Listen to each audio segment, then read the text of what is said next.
ओम शांति। क्या श्री कृष्ण बनने के लिए 100% समर्पण जरूरी है? हम कर रहे हैं, क्या श्री कृष्ण भगवान थे? 12वां विषय, क्या श्री कृष्ण बनने के लिए 100% समर्पण जरूरी है? क्या कहेंगे?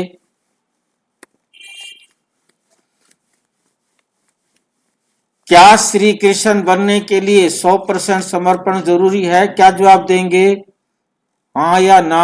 हाँ हाँ भाई जी। हाँ जी। संगम युग में आधा नहीं, पूरा समर्पण क्यों चाहिए? आधे से काम नहीं चल सकता क्या? पूरा समर्पण क्यों चाहिए? डिस्क्लेमर, ये प्रस्तुति ब्रह्मा कुमारीज की साकार एवं अव्यक्त मूल्यों के आधार पर आधारित आध्यात्मिक चिंतन है। इसका उद्देश्य किसी भी धर्म, आस्था या परंपरा को ठेस पहुंचाना नहीं। ये विषय संगम युग, राजयोग, पुरुषार्थ राजयोग पुरुषार्थ और समर्पण की आध्यात्मिक समझ पर आधारित है।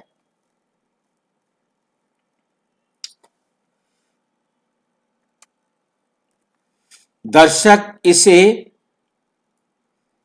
विवेक से सुने और स्वयं मनन करे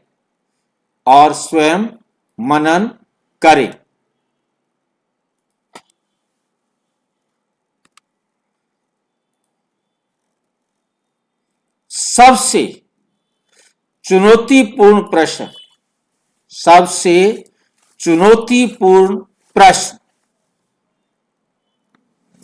आज हम एक अत्यंत महत्वपूर्ण और चुनौतीपूर्ण प्रश्न पर मनन करेंगे। क्या श्री कृष्ण बनने के लिए आत्मा को 100% संगम युग में 100% समर्पण करना होता है? कोई भी आत्मा कृष्ण बनना चाहती है, उसे 100% समर्पण करना होता है। क्यों? क्या आधा समर्पण पर्याप्त है? क्या आंशिक पुरुषार्थ से सर्वोच्च पद मिल सकता है? थोड़ा सा पुरुषार्थ करें, आंशिक माना थोड़ा सा हम पुरुषार्थ करें तो क्या सबसे ऊंचा पद मिल सकता है, या इसके लिए पूर्ण आत्म परिवर्तन आवश्यक है? ये प्रश्न केवल कृष्ण के बारे में नहीं, ये हमारे आध्यात्मिक लक्ष्य के बारे में है। ये हमारे आध्यात्मिक लक्ष्य के बारे में है। समर्पण का वास्तविक अर्थ, समर्पण का वास्तविक अर्थ क्या है? समर्पण शब्द सुनते ही कई लोगों के मन में भय आता है। कई लोगों के मन में भय आता है। वो सोचते हैं सब जगह सब छोड़ देना, संसार से भाग जाना, निष्क्रिय हो जाना है।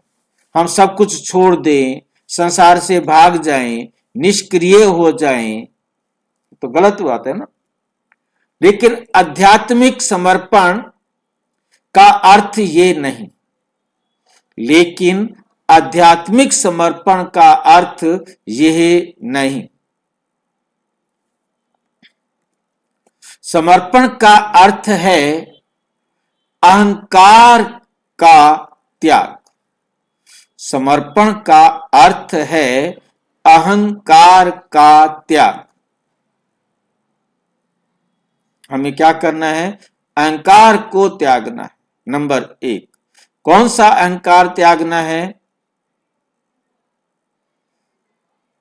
कौन सा अहंकार त्यागना है? कितने अहंकार होते हैं?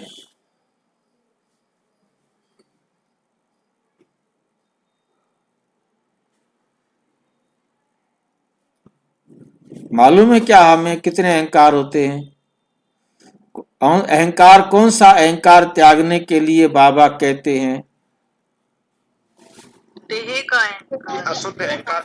अशुद्ध अहंकार। और अशुद्ध अहंकार होता है देह का अहंकार। अशुद्ध अहंकार को त्यागना है।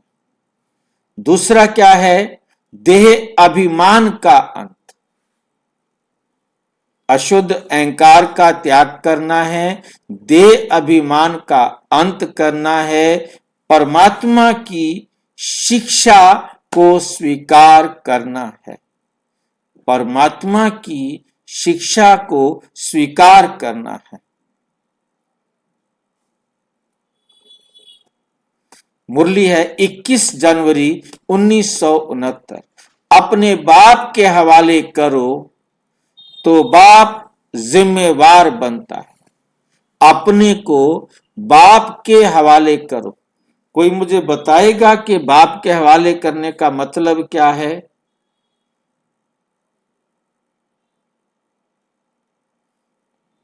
कोई बताएगा? पूर्ण समर्पित होना, बाबा की पूरी मतलब जो श्रीमत है उसका पालन करना पूरी तरह से। बाबा की, हाँ जी बोलो। श्रीमत पर लगाना। हाँ जी, संस्कार बाबा लगाना। मन बुद्धि संस्कार बाबा की श्रीमत पर चले। और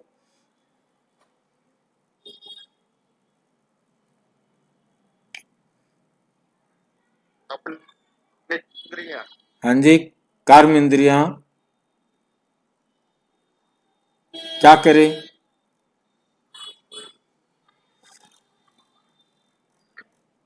अपने को बाप के हवाले करना माना मन बुद्धि मन वचन कर्म से, मन वचन कर्म से बाबा की श्रीमत के अनुसार चलना और किसी का कहना नहीं मानना सिवाय एक शिव बाबा के, और किसी की बात ना सुननी है ना माननी। बाबा कहे उठो तो उठो, बाबा कहे तो बैठो, बाबा कहे दिन तो कहो दिन, बाबा कहे रात तो कहो रात। बस जो बाबा कहे सत वचन, इसे कहा जाता है अपने आप को बाप के हवाले करना। अब वो जो कहे वही हमको करना है, तो बाप जिम्मेवार बनता है। तो बाप क्या बनता है? जिम्मेवार बनता है।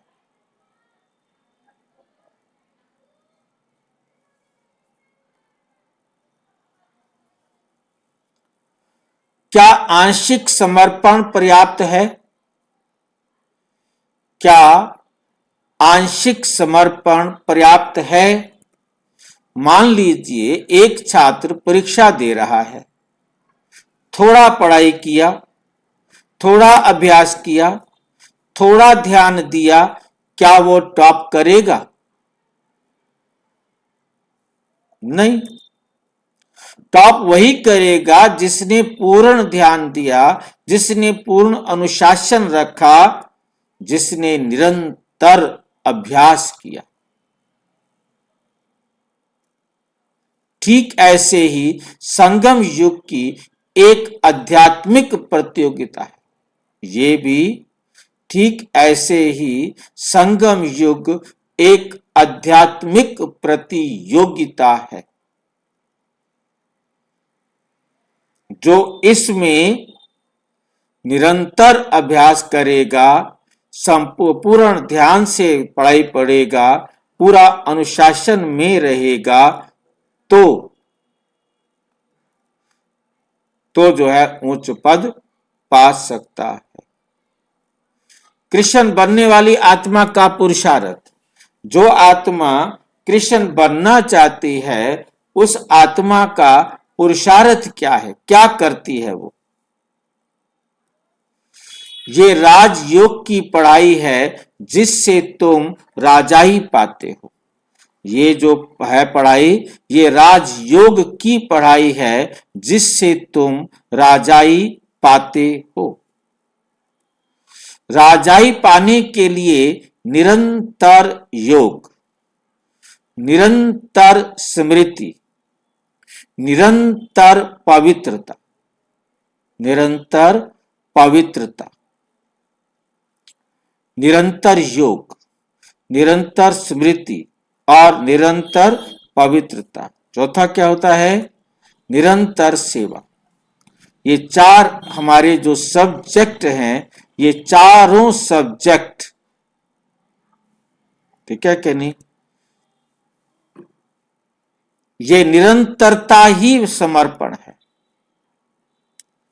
हम यदि इसमें निरंतर बीच में किसी को लाने का मौका ही नहीं देते तो ये निरंतरता ही समर्पण है। क्या समझ में आया? निरंतर योग, हम बाबा की श्रीमत पर चल रहे हैं, इसमें जरा भी अंतर ना पड़े, एक सेकंड के लिए भी हमने किसी और के साथ अपना कनेक्शन नहीं जोड़ना। निरंतर स्मृति, बाबा का ज्ञान लगातार हमें याद रहे, उसके लिए एक सेकंड के लिए भी किसी और की बात बीच में नहीं आए। निरंतर पवित्रता, जरा भी अंतर ना आना, एक सेकंड का भी, चारों में जरा भी अंतर नहीं आए, ये है निरंतरता ही समर्पण है। आसान काम है, मुश्किल काम है? चार बातें हैं सिर्फ।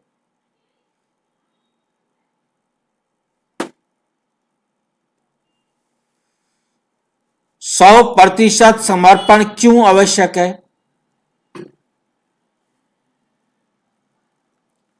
मुरली 18 जनवरी 1969, पूरा योग ही पूरी शक्ति देता है। यदि हमारा योग पूरा है तो हमको शक्ति भी पूरी मिलेगी। योग अधूरा है तो शक्ति भी अधूरी ही मिलेगी। यदि योग अधूरा तो शक्ति भी अधूरी, यदि स्मृति अधूरी तो परिवर्तन भी अधूरा, स्मृति अधूरी तो परिवर्तन भी क्या होगा? अधूरा। यदि समर्पण अधूरा तो पद भी अधूरा। समझ में आ गया? योग अधूरा तो हमारे पास शक्ति अधूरी होगी, स्मृति अधूरी तो हमारा परिवर्तन अधूरा होगा। क्योंकि योग की शक्ति कब है? जब हम बार बार बाबा की श्रीमत पर चलने के जितना अनुभवी होते जाते हैं उतनी शक्ति बढ़ती जाती है। अब योग ही पूरा नहीं है तो शक्ति भी हमारे पास पूरी नहीं होगी। स्मृति अधूरी है, ज्ञान की स्मृति ही अधूरी है, तो हम अपने जीवन में परिवर्तन पूरा कैसे करेंगे?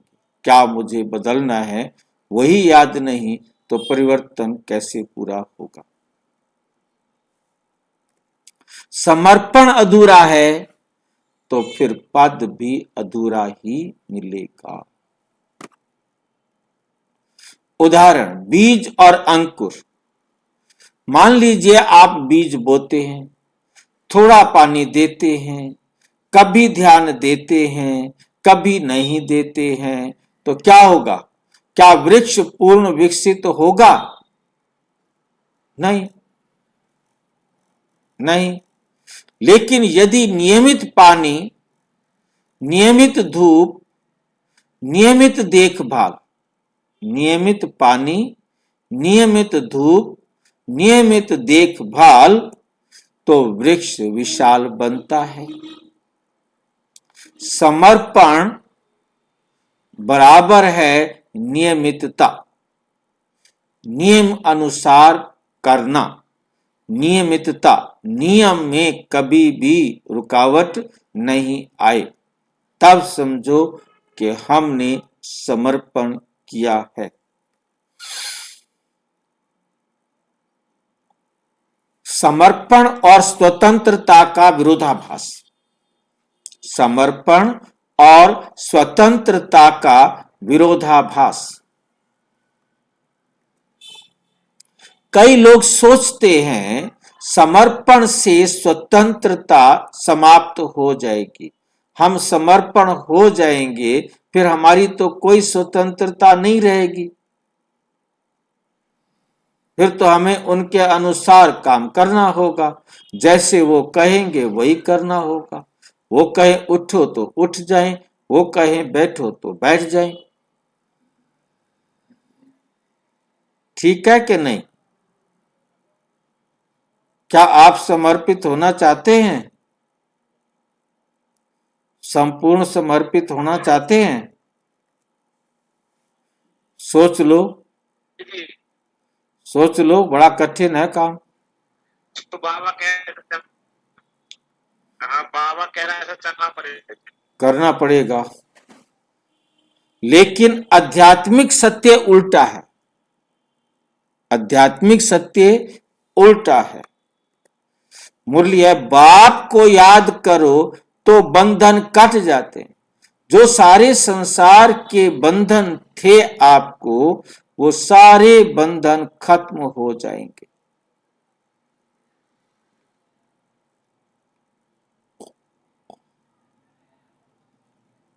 सारे बंधन कट जाएंगे, खत्म हो जाएंगे। आप स्वतंत्र हो जाएंगे, परतंत्र नहीं होंगे, स्वतंत्र हो जाएंगे। समर्पण से क्या होगा? आप बाप को समर्पित हो गए तो सबसे पहला क्या होगा? आप आत्मा बाप को समर्पित हुए, अब आपको मौत का भय है। बाप आपको मार नहीं सकता, कोई आपको मार नहीं सकता।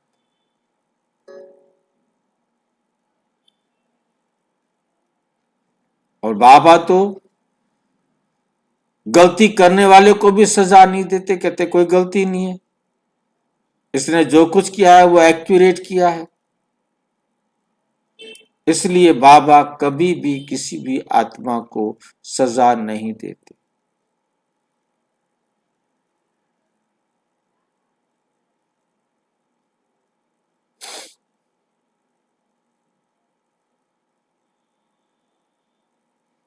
भय समाप्त, असुरक्षा समाप्त, मानसिक संघर्ष भी समाप्त, और आत्मा स्वतंत्र। आत्मा क्या हो जाती है? स्वतंत्र हो जाती है। क्या समर्पण केवल बाहरी है? हमने बाहर से ही समर्पण करना है? नहीं, बाहरी समर्पण आसान है।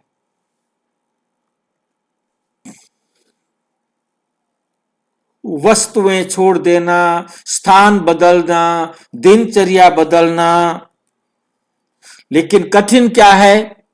विचार बदलना। हमें अपने विचार बदलने हैं। जैसे बाबा कहे वैसे विचार हमको करने हैं। दृष्टि बदलना,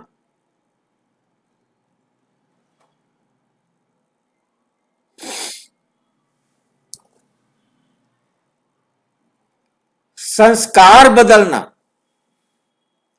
ये कठिन कार्य क्या है? विचार बदलना, दृष्टि बदलना, संस्कार बदलना, ये कठिन। लेकिन कठिन क्या है? सच्चा समर्पण, आंतरिक परिवर्तन, अपने हृदय में परिवर्तन करना है।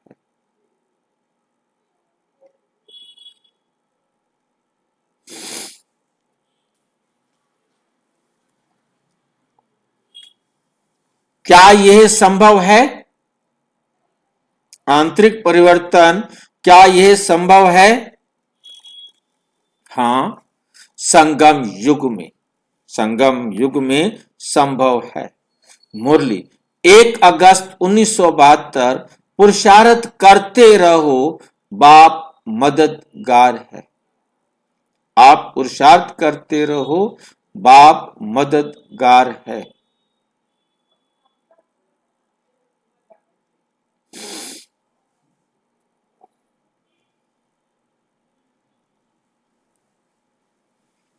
समर्पण अकेले नहीं करना, बाप का साथ, ज्ञान का प्रकाश, योग की शक्ति। बाप का साथ हो, साथ में ज्ञान का प्रकाश, ज्ञान समझ में आ गया हो, योग की तुम्हारे पास शक्ति है। गहरा आध्यात्मिक निष्कर्ष,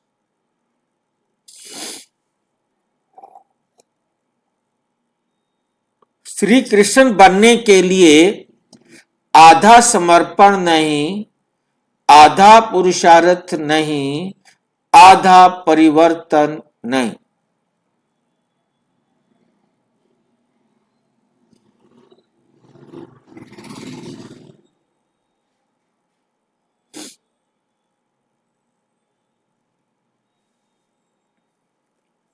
बल्कि पूर्ण समर्पण, निरंतर योग, संपूर्ण पवित्रता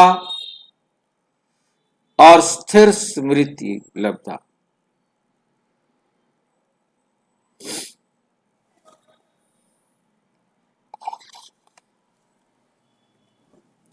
आत्मचिंतन।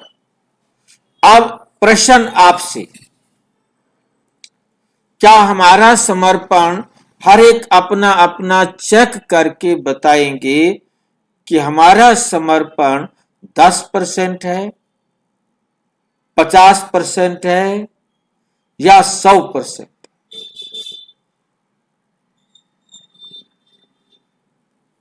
ये आप बता सकते हैं। क्या हम परिस्थितियों में बदल जाते हैं या स्मृति में स्थिर रहते हैं, या स्मृति में स्थिर रहते हैं?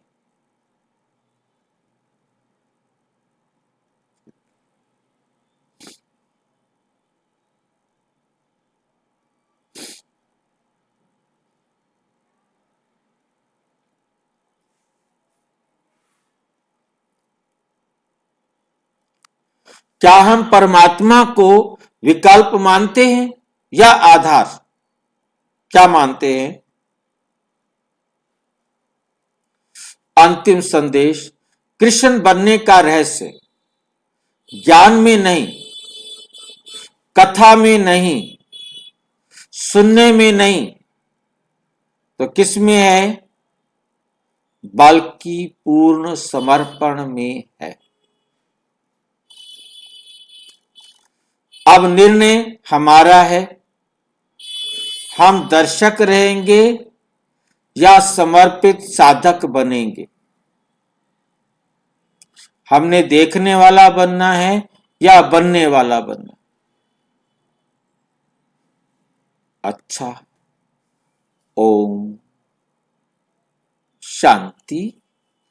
और विस्तार से जानने के लिए प्रजापिता ब्रह्मा कुमारी ईश्वरीय विश्वविद्यालय के किसी भी सेवा केंद्र पर संपर्क करें, और यदि कोई प्रश्न है तो 9213106986 पर केवल टेलीग्राम करें, 9650692270 पर केवल व्हाट्सएप करें, फोन नहीं। ओम शांति।